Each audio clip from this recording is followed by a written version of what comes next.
자, 우리 다시 인사드리겠습니다. 오직 예수님밖에 없습니다. 다시 한번 하겠습니다. 오직 예수님밖에 없습니다. 아멘. 아멘. 예. 우리는 지금 현재 그 예수님의 탄생을 12월 달은요, 기다리는 그 대림주 간들이죠.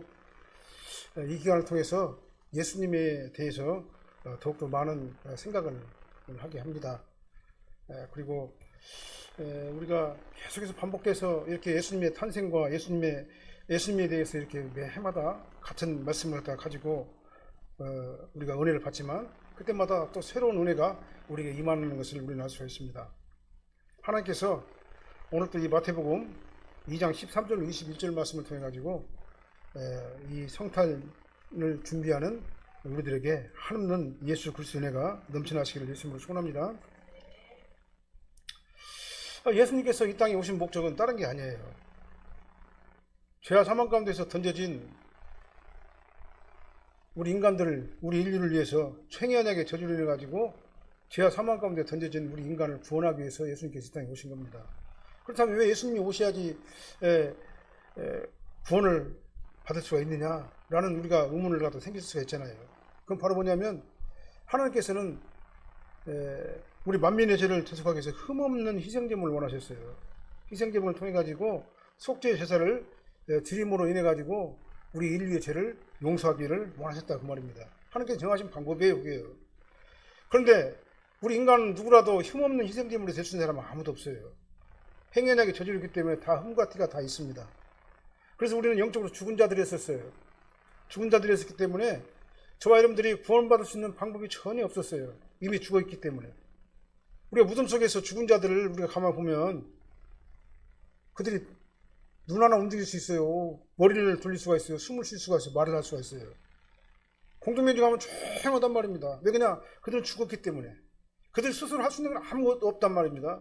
우리 영이 바로 행연하게 저주를 인해가지고 하나님과 나와의 관계가 단절된 상태가 바로 뭐냐면 사망이에요. 성경이 말하는 죽음이라는 건 뭐냐면 옛날에는 하나님과 나와 영적인 죄를 통해 가지고 하나님과 나와 대화가 있었어요.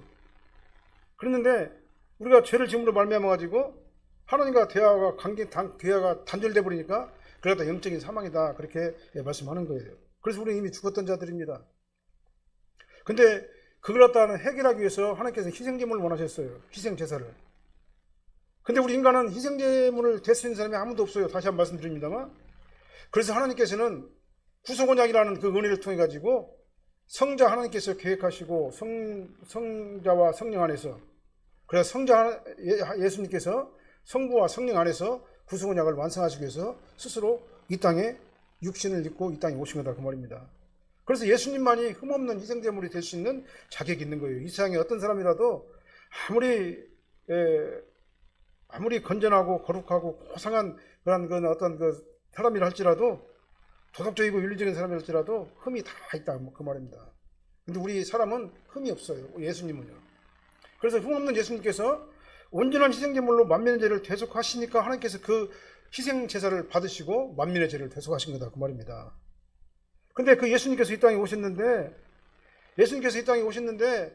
너무나도 고난을 많이 당하셨어요. 예수님께서. 왜 그냥 사탄이 막 방해를 하잖아요.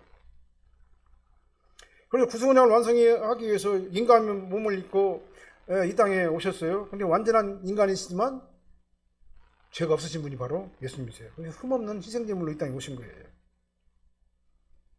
그런데 예수님께서는요, 이 땅에 오셨는데 낮고 천한 곳에 오셨어요. 그래서 예수님의 공생애를 포함해가지고 예수님의 전생애가 고난 속에서 이 땅에 오신 겁니다. 하나님이신 예수님께서 육신을 입고 이 땅에 오신 그 자체가 바로 비하잖아요. 그 이상 비하가 있을 수가 없어요. 하나님이 만민의 죄를 대속하시려고 인간으로 오신 것 자체가 비하예요. 근데 비하로 오셨을 뿐만 아니라 예수님께서는 낮고 천한 도시 나사렛이라는 동네에서 태어나셨어요. 자라셨어요. 베들레헴에서 태어나시고 낮고 천한 도시 나사렛이라는 그 아주 천민의 도시에서 자라나셨어요. 그리고 직업도 뭐냐면 목수예요. 요셉이 예수님의 육신에 붙인 요셉이 목수잖아요. 그러니까 예수님도 어린 시절을 그 일을 하고 자랐다 그 말입니다. 그리고 잘하셨어요. 그런데 하나님은 예수님을 갖다 끝까지 지켜주시고 보호하시는 그런 모습을 볼 수가 있어요. 오늘 본문에도 보면은요, 어떤 권력이나 왕이나 세력이나 이런 것들을 할지라도 감히 예수님을 어떻게 해야지 못했다는 사실을 우리는 알 수가 있어요. 이것은 하나님께서 우리 믿는 백성들을 인도하시는 것과 똑같아요. 사실은요, 하나님께서 예수님을 끝까지 지켜주시고 인도하시고 보호하시고, 그래서 공생의 기간을 통해 가지고 만민의 죄를 대속할 수 있도록 하나님께서 섭리하셨잖아요. 근데 우리도 가만히 보면은요, 하나님의 인도하심의 역사가 아니고서는 우리가 여기까지 있을 수가 없는 거예요. 저와 여러분들이 와가지고 이렇게 서로 면대면 해가지고 예배 드릴 수 있는 것도 하나님의 은혜예요.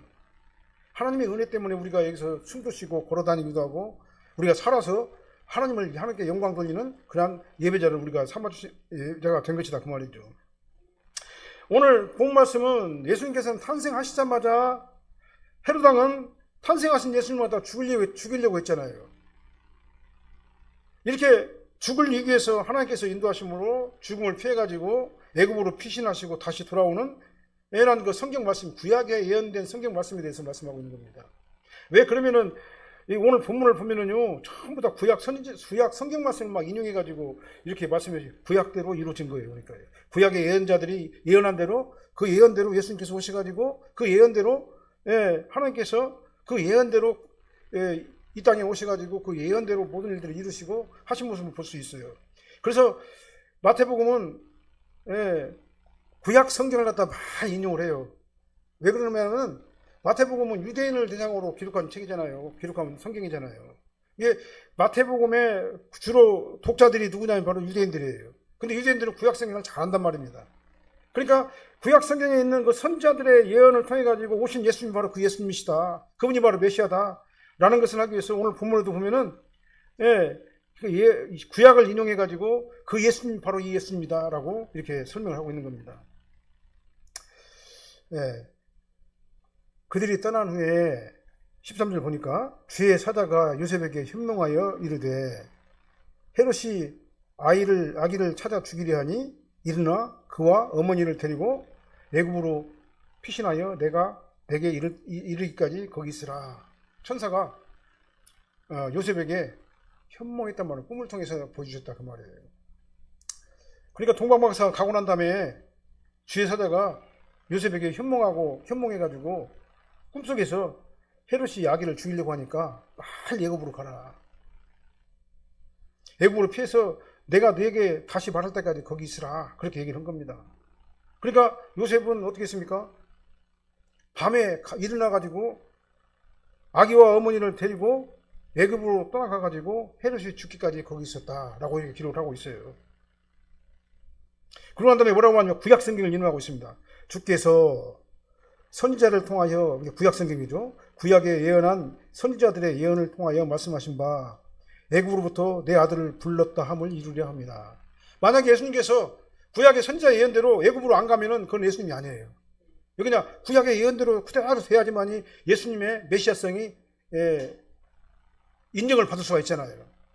그래서 성경을 보면 뭐라고 말하냐면은 구약에서 선지자들을 통해 가지고 하나님께서 예언하신 그 예수 예언대로 애굽으로부터 내 아들을 불렀다 함을 이루려 하려고 어떻게 했습니까? 헤롯이 죽이려고 하니까 빨리 애굽으로 가라 이렇게 사자를 통해 가지고 지시를 한 거다, 그 말이에요. 이렇게 성경은요 1.1억이라도 오류가 없어요. 정확합니다. 정확해요. 왜 그냥 하나님께서 하시는 일이기 때문에 정확하다, 그 말이에요. 하나님께서 하시는 일은 오류가 없는 거예요. 요셉아, 헤롯이 아기 예수님을 찾아서 죽이려고 한다. 너는 빨리 가서 아기 예수님과 마리아를 데리고 애굽으로 빨리 피신해라. 그리고 내가 다시 알려줄 때까지 거기 있으라. 천사가 꿈속에서, 주의 사자는 천사를 얘기하잖아요. 하나님께서는 이 구속언약을 완성하기 위해서 구약에서 예언한 그 예언대로 다 예수님의 행적 구속사가 이루어지는 것을 알 수가 있어요.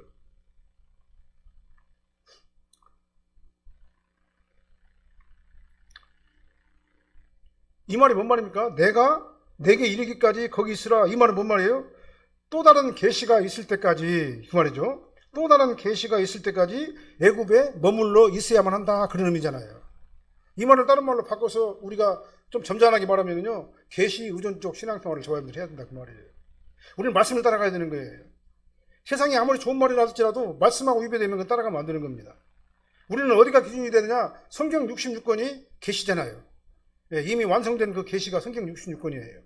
이 성경 66권에 위배되는 그러한 계시는 따라가면 안 돼요. 그래서 우리는 지금 현재 내가 있는 이 삶의 현장과 그 다음에 우리가 살고 있는 이 생활 현장이 바로 뭐냐면 계시의 현장인 겁니다. 이 계시 현장에서 우리는 뭘 따라가야 되느냐? 말씀을 따라가야 돼요.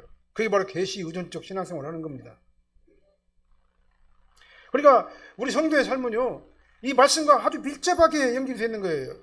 이 말씀을 떠난 우리는 계시 의존적 삶을 살 수가 없는 겁니다. 그래서 우리가 계시 의존적 삶을 산다 이 말은 뭔 말이냐면은 말씀이 원하는 대로, 말씀이 지시하시는 대로, 말씀이 가라고 하는 대로 우리는 가면 된다 그 말이에요. 그래서 우리 삶은 하나님의 계시와 밀접하게 묶여져 있는 거예요. 그래서 우리가 성도란 말은 뭔 말입니까? 이 땅에서 하나님의 자녀로 사는 게 성도잖아요.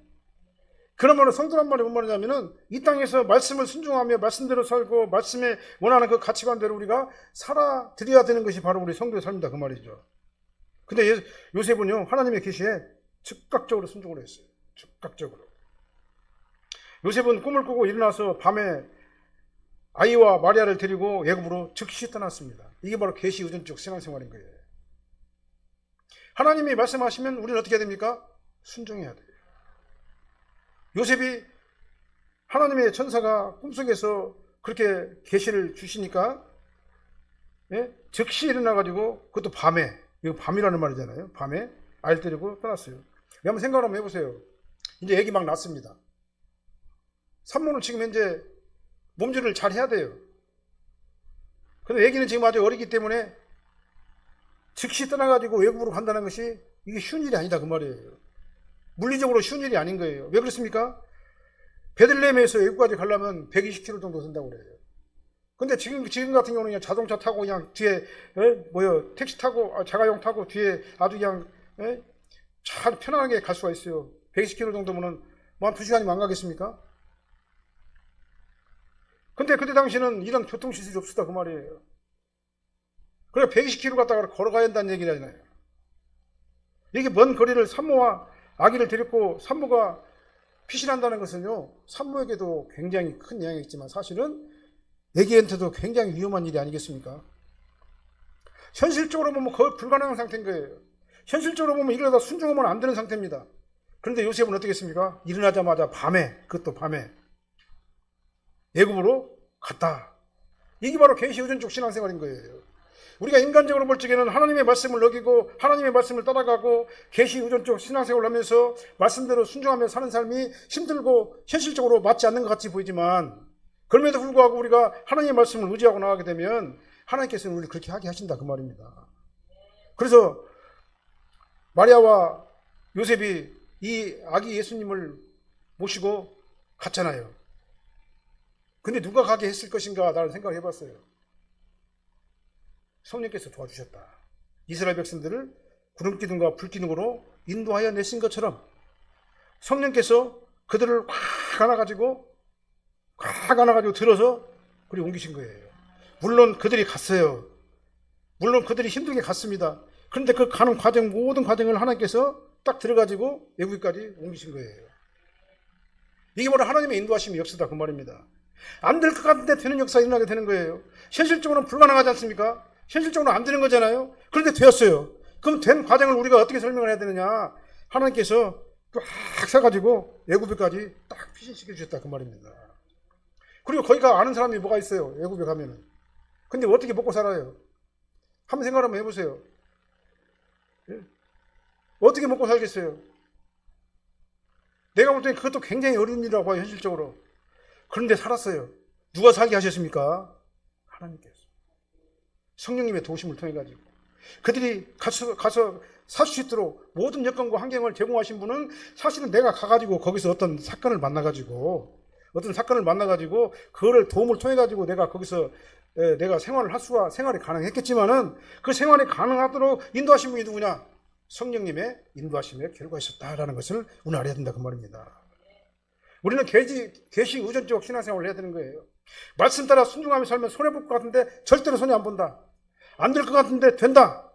이게 바로 우리의 영적 진리를 체험한 사람들의 경험인 거예요. 그래서 우리는요, 정말 말씀대로 살아야 돼요. 계시 의존적 신앙생활을 해야 됩니다. 예? 그리고 아까 말씀드린 대로 애굽으로 피하시는 것은요, 반드시 그래야 되는 거예요. 만약에 애굽으로 안 가시면은요, 메시아의 정통성이 없는 거예요. 왜 그냥 구약 성경에 그렇게 예언되기 때문에요. 호시아서 11장 1절 말씀에 선지자의 예언을 통해 가지고 예언한 말씀이 바로 예수님께서는 애굽으로 가셔야만 된다 그 말이에요. 이렇게 예수님께서는 성경 말씀대로 잉태되고 성경 말씀대로 탄생하시고 성경 말씀대로 애굽으로 피신하시고 정확하게 오류 없이 하나님께서 원하시는 그때에 정확하게 하나님의 뜻과 섭리대로 그게 이루어졌다라는 것을 우리는 알아야 된다 그 말입니다. 이것이 바로 우리가 성경을 바라보는 올바른 자세예요. 그래서 우리는 예수님밖에 없는 겁니다. 왜 그렇습니까? 예수님께서는 구약에서 예언한 대로 그대로 오셨잖아요. 다른 주는 있을 수가 없는 겁니다. 우리의 주는 오직 예수님밖에 없는 겁니다. 그래서 우리는 계시 안에서 완성된 이 구원의 문, 이신 예수님을 통해서만이 우리가 구원함을 받게 되는 겁니다. 그 다음에 이렇게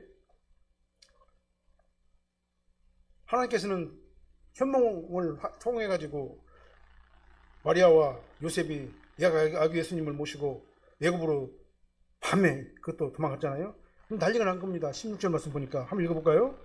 이게 헤롯이 박사들에게 속은 줄 알고 심히 노하여 사람을 보내어 베들레헴과 그 모든 지경에 안에 있는 산의 아이를 박사들에게 자세히 알아본 즉 그때를 기준하여 2살부터 그 아래로 다 죽이니 17절 이에 선지자 예레미야를 통해서 말씀하신 바 18절 라마에서 슬퍼하며 크게 통곡하는 소리가 들리니 라헬이 그 자식을 위하여 애국하는 것이라 그가 자식이 없으므로 위로받기를 거절하였도다 함을 이루어졌느니라.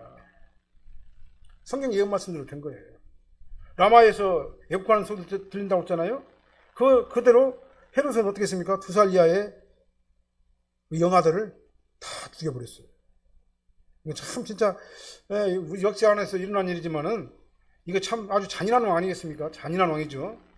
그런데 하나님께서는 그 악한 왕을 악한 대로 사용하신 거예요. 그 악한 행위에 대해서는 그가 받을 징벌이에요. 그러나 결과적으로 보면 하나님께서는 헤롯 왕을 통해 가지고 어떻게 했습니까? 성경의 예언대로 이루어지게 하셨다 그 말입니다. 헤롯 왕은 박사들에게 속은 것을 알았어요. 그래서 박사들에게 얘기했어요. 예수님이 탄생하신 장소를 알려주면은 나도 가서 경배할 것이다. 근데 하나님께서는 또 뭐라고 했습니까? 박사들에게? 예? 그들에게 가지 말고 다른 길로 가라. 그래도 여기 얘기를 해줬잖아요. 지시하셨잖아요. 정상적이라면 어떻게 해야 되겠습니까? 헤롯 왕은 동방박사들을 보내놓고요. 국가기관 아닙니까? 왕이. 예? 아주 정보력이 아주 대단한 왕 아니겠어요? 그러면 헤롯 왕은 어떻게 해야 되겠습니까? 동방박사들 갖다가는 예수님의 경배를 한다고 그러니까 보내놓고 그들 갖다 따라갔어야죠. 추적을 했어야 되죠. 근데 그걸 안 했어요. 왜 안 했을까? 나는 생각을 해봐요. 당연히 해야 되는 것 아니겠습니까? 근데 왜 안 했을까라고 난 또 여기서 한번 생각을 해봤어요. 그 이유는 뭐냐? 하나님께서 그들의 판단력을 흐리게 만든 거예요. 그러니까 모든 것들이 다 하나님의 은혜 안에서 다 이루어진 사건이다 그 말입니다. 반드시 정상적으로 보면은 동방박사들을 쫓아갔어야지 맞아요. 뒤로 미행하든가 어쨌든가 해가지고. 그래야 아기 예수님이 계신 곳을 찾아가가지고 그걸 현장을 갖다가 점거를 했어야 되는지 맞죠. 근데 그렇게 안 했어요. 그렇게 안 하게 하신 분이 누굴까 저는 한번 생각을 해봤더니 그것도 성령님의 역사하심이었었다. 그들의 눈을 흐리게 하고 판단력을 흐리게 해가지고 그들이 동방박사들 갖다 완전히 믿게 만들었던가 어쨌든가 해가지고 거기를 가지 않은 거예요. 이렇게 하나님께서는요 다 사용해요. 왕의 실수도 사용하고 그들의 눈과 어떤 판단력을 막아서 사용하기도 하고 또한 하나님께서는 이렇게 꿈속에서 현몽해가지고 다른 길로 가라고 이렇게 말을 해가지고 사용하시기도 하고 이게 바로 하나님께서 하시는 일이에요. 그래서 우리가 이 땅에 살면서 그냥 우리가 존재하는 것 같지만 내가 존재하게 된 내 근본은 뭡니까? 모든 것이 주께로부터 나오고 주께로부터 우리가 행동하게 되고 결국은 주께로 들어가게 되는 거예요. 우리의 모든 삶의 근원이 다 누구냐? 하나님이시다 그 말입니다. 내가 숨쉬는 것도 결국은 하나님이세요. 하나님의 은혜 가운데 우리가 숨을 쉬는 거예요.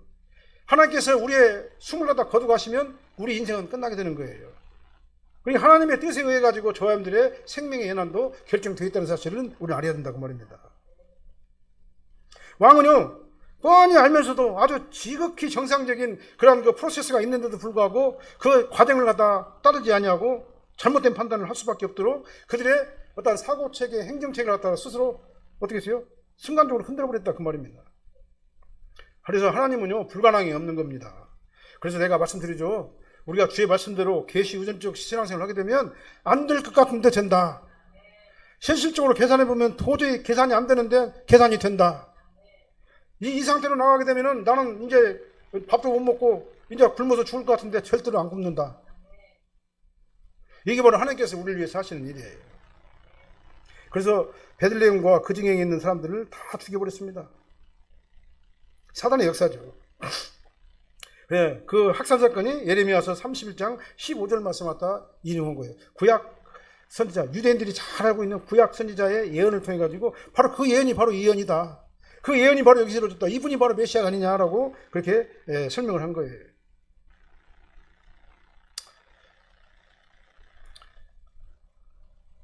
그래서 이스라엘을 구원하신 영원한 왕, 영적인 이스라엘을 구원하실 영원한 왕, 그 오심을 통해 가지고 구원받은 성도들에게 이루와 기쁨이 있게 되는 것이다 그 말입니다. 이렇게 헤롯이 2살 이하의 사내아이를 다 죽인 것은 아까 말씀드린 대로 예레미야 선지자의 예언, 구약 성경의 예언대로 이루어졌다.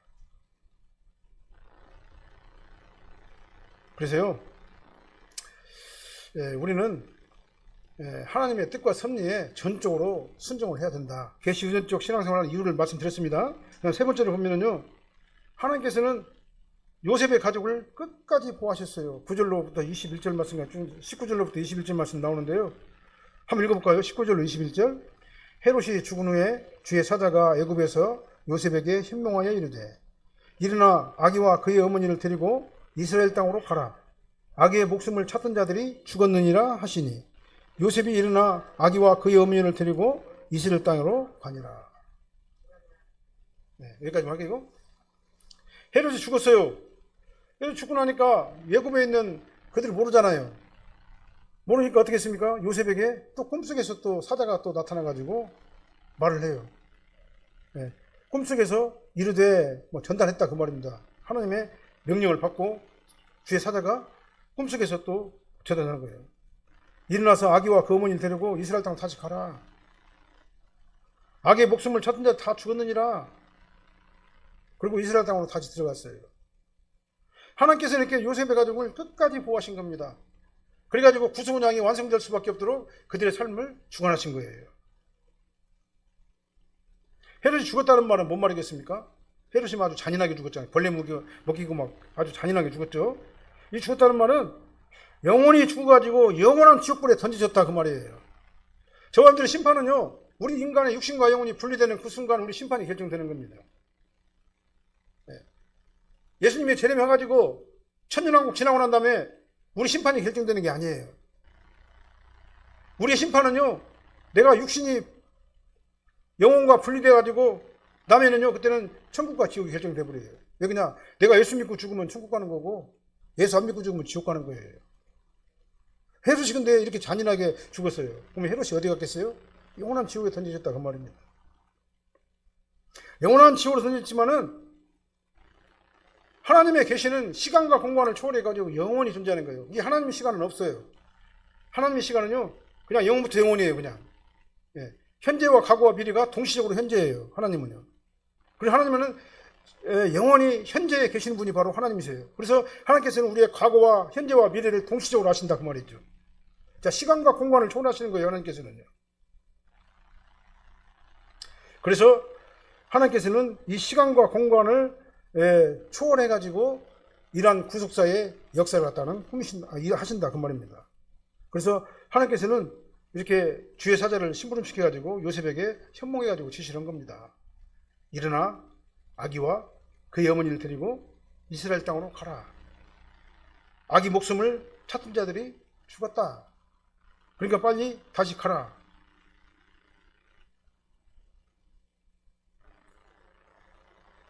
그리고 어디로 갔습니까? 나사렛으로 왔어요. 나사렛도 어디입니까? 구약성에서 행했어요. 나사렛 사람이라 하리라 그랬잖아요. 그러니까 예수님의 모든 행적을 다 보면은요, 전반적으로 다 하나님께서 구약 성경 선지자들에게 예언하신 그대로 다 이루어진 것을 알 수가 있는 겁니다. 그래서 우리는 어떻게 생각을 되냐면, 오늘 이 본문에서의 주어는 누굽니까? 마리아도 아니고 요셉도 아니고 동방박사도 아니에요. 이 본문에서 주어는 예수 그리스도예요. 예수 그리스도. 모든 역사는 예수 그리스도를 통해 가지고 중심으로 이루어진다 그 말입니다. 그래서 우리는 내 인생도요, 내가 예수님 안에 있어야지만이 되는 거예요. 예수님 안에 있느냐 예수님 밖에 있느냐에 따라서 내 인생의 정체성이 결정되는 겁니다. 나의 존재의 미래가 결정되는 거예요. 그래서 우리는 누굴 중심으로 우리가 이 땅에서 살아야 되느냐? 계시 의존적 삶을 살아야 되는데요, 예수님 안에서 예수님 중심으로 예수님을 통해 가지고 우리가 이 땅에서 성도로서 살아야 된다 그 말입니다. 아무리 우리가 고상한 삶을 살아도 그 안에 예수님이 없으면 그건 필요가 없는 겁니다. 아무리 세상에서 모든 걸 다 가졌다 할지라도 예수님 안에 있지 않으면 아무것도 아닌 거예요. 그거는요. 왜 그냥 헤롯과 같이 그렇게 멋있는 삶, 고상한 삶, 아주 그냥 대우받으면서 왕자에 앉아가지고 아주 부족함이 없는 그런 삶을 살다 갔어도 그런 영원한 지옥으로 던져질 수밖에 없었잖아요. 근데 거지라고 할지라도, 예? 내가 가진 건 아무것도 없지라도 내 안에 예수형이 날 지배해가지고 예수님을 통해가지고 내가 구원받은 성도로서 이 땅에 살다가 죽게 되면 어떻게 됩니까? 영원한 천국에 가게 되는 거예요. 그래서 우리 인생에서는요, 내가 주인이 아니라 예수님이 주인이 되어야 됩니다. 예수님이 주인이 되어야 됩니다. 왜 그러냐면은 모든 역사는 예수님을 중심으로 이루어지고 있기 때문에 그래요. 그래서 나라고 하는 그 개인의 인생사는 역시 그 기준이 누구여야 되느냐? 오직 예수님이 되어야 된다 이 말입니다. 21절, 요셉이 일어나 아기와 그의 어머니를 데리고 이스라엘 땅으로 들어가니라. 너는 일어나 가라. 하나님께서 요셉에게 지시했잖아요. 그래가지고 요셉은 말씀대로 순종했잖아요. 말씀대로 일어나가지고 갔어요. 뭐를 따라갔습니까? 계시를 따라간 거예요. 말씀대로 순종한 겁니다. 사실은요, 거기서 3년 동안이나 이렇게 있으면은요, 애굽은 아주 화려한 애굽 문화가 있는 곳이잖아요. 우리 서울 한번 가봐봐요. 막 엄청나잖아요. 막 거기서 이렇게 살면은요, 예, 거기 살게 되면은 전주 내려오기가 싫대요. 어느 몇 살다 보면은 거기에 막 젖어가지고. 애굽이라는 것도 그런 곳이에요. 사실 갈릴리 나사렛이라고는 아주 시골 촌이잖아. 천안도시잖아요. 근데 애굽에는 어디냐면 화려한 애굽 문화가 있는 그런 곳이에요. 근데 꿈속에 나타나가지고 현명해가지고 이제 헤롯 왕이 죽었으니까 다시 이스라엘 땅으로 가라 이렇게 명령했어요. 이것도 순종하기가 쉽겠습니까? 그렇죠? 안 가고 그냥 거기서 그냥 현실에 안주해가지고 거기 있을 수도 있잖아요. 근데 안 가면 어떻게 돼요? 예수님이 아닌 거예요. 만약에 안 가게 되면 예수님의 메시아성이 부인되는 거예요. 왜 그냥 성경에 예언된 대로 그대로 예수님이 하셔야 되기 때문에. 애굽의 화려한 이 세상 문화에 미련을 갖지 않고 하나님께 지시하시는 이스라엘로 간 겁니다. 이스라엘로 가게 되면은 헤롯 잔당들이 남아있잖아요. 또 아직도 위험하잖아요. 이런 그 위험성도 무시하고 어떻게 했습니까? 가라고 하는 그 계시를 따라가지고 순종했다 그 말입니다. 그래서 우리도 이러다 본받아야 돼요. 내가 주님의 일을 열심히 하고 주님 뜻대로 살려면은 사실 내가 손해보는 것들이 많이 있잖아요. 내가 포기하는 것들도 많이 있지 않습니까? 그러나 그걸 포기하지 않고 끝까지 내 마음대로 살고 그렇게 하면은 안 된다 그 말이에요. 이 말씀대로 내가 손해볼 것 알면서도 내가 좀 손해보더라도 말씀대로 순종하면서 살아가는 것이 올바른 신앙생활의 자세다 이 말입니다. 그럼 내가 다시 말씀드려요. 그러면 안 될 것 같은데 된다. 내가 하는 것 같지만 나의 모든 인생을 하나님께서 인도하신다. 내 마음이나 내 의지대로 아무렇게나 가는 것이 아니라 우리가 계시 의존적 신앙생활을 하면서 주님의 말씀을 따라가게 되면 안 될 것 같은데 된다라는 것을 우리는 항상 알아야 된다 그 말입니다. 우리는요 좀 손해보더라도 이것이 주님의 뜻이라면 말씀 따라가시기 바랍니다. 말씀대로 순종하시기 바랍니다. 그 사람이 진정한 하나님의 자녀라는 사실을 믿으시기 바랍니다.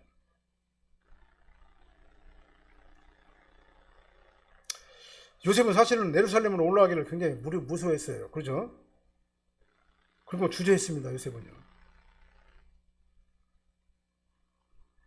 주저하니까 하나님께서는 또 주의 사자를 통해 가지고 뭐라고 말합니까? 꿈을 통해 가지고 그러면 갈릴리로 가라. 그래서 갈릴리로 간 거예요. 예루살렘으로 안 가고 베들레헴으로 안 가고. 그래서 갈릴리 시골, 아주 시골 그런 그 갈릴리 천안도시 갈릴리로 가라고 얘기 지시한 거예요. 그리고 그 갈릴리로 가가지고 공생의 이전의 삶을 예수님께서 사신 겁니다. 그래서 성경에 보면 구약성경에 뭐라 합니까? 나사렛 사람, 갈릴리 나사렛 사람이라고 그랬잖아요. 그래서 예수님이 그래서 갈릴리 나사렛 사람이에요.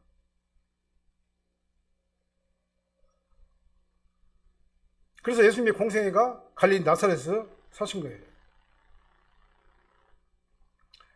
그래서 꿈속에서 하나님의 사자의 지시를 받아가지고 말씀대로 순종하면서 계시 의존적 신앙생활을 한 그 요셉은 어떻게 됐습니까? 갈릴리 나사렛 가지고 사신 거예요.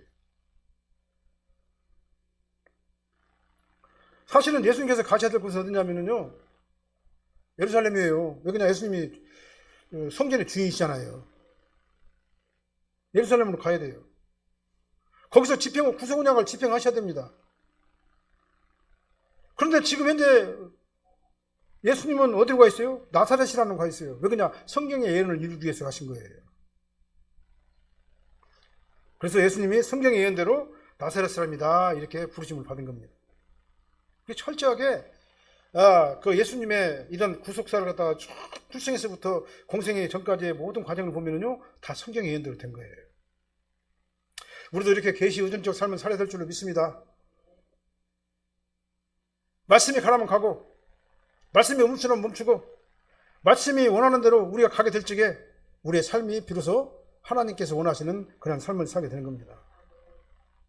그래서 우리는 계시 의존적 신앙생활, 말씀을 따라가는 신앙생활, 그리고 내 인생의 주인은 내가 아니라 하나님이라는 사실, 하나님께서 나를 인도하시기만 하면은 나는 아무것도 부족함이 없다는 사실, 이 사실을 우리는 항상 기억하면서 정말 오늘 본문의 말씀의 주제대로 끝까지 보호하시는 하나님의 은혜를 체험하시기를 예수님으로 축원합니다.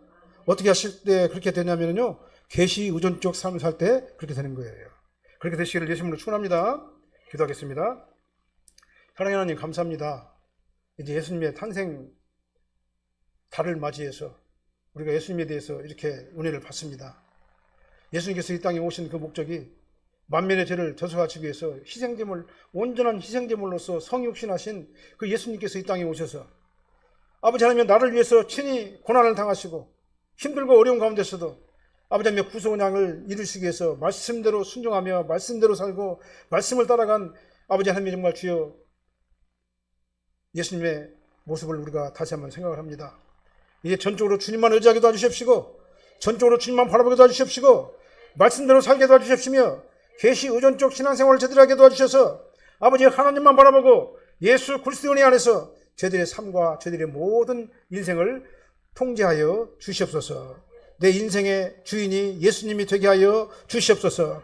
내 인생의 주인이 세상이 되지 아니하고 전적으로 예수님이 나의 주인이 되어서 아버지 하나님께서 원하시는 그 길을 내가 말씀대로 순종하면서 이 땅에서 성도로서 살게 도와주시옵시고, 아버지 하나님, 빛과 소금의 역할을 저희들이 잘 감당할 수 있도록 우리의 삶을 주관하여 주시옵소서.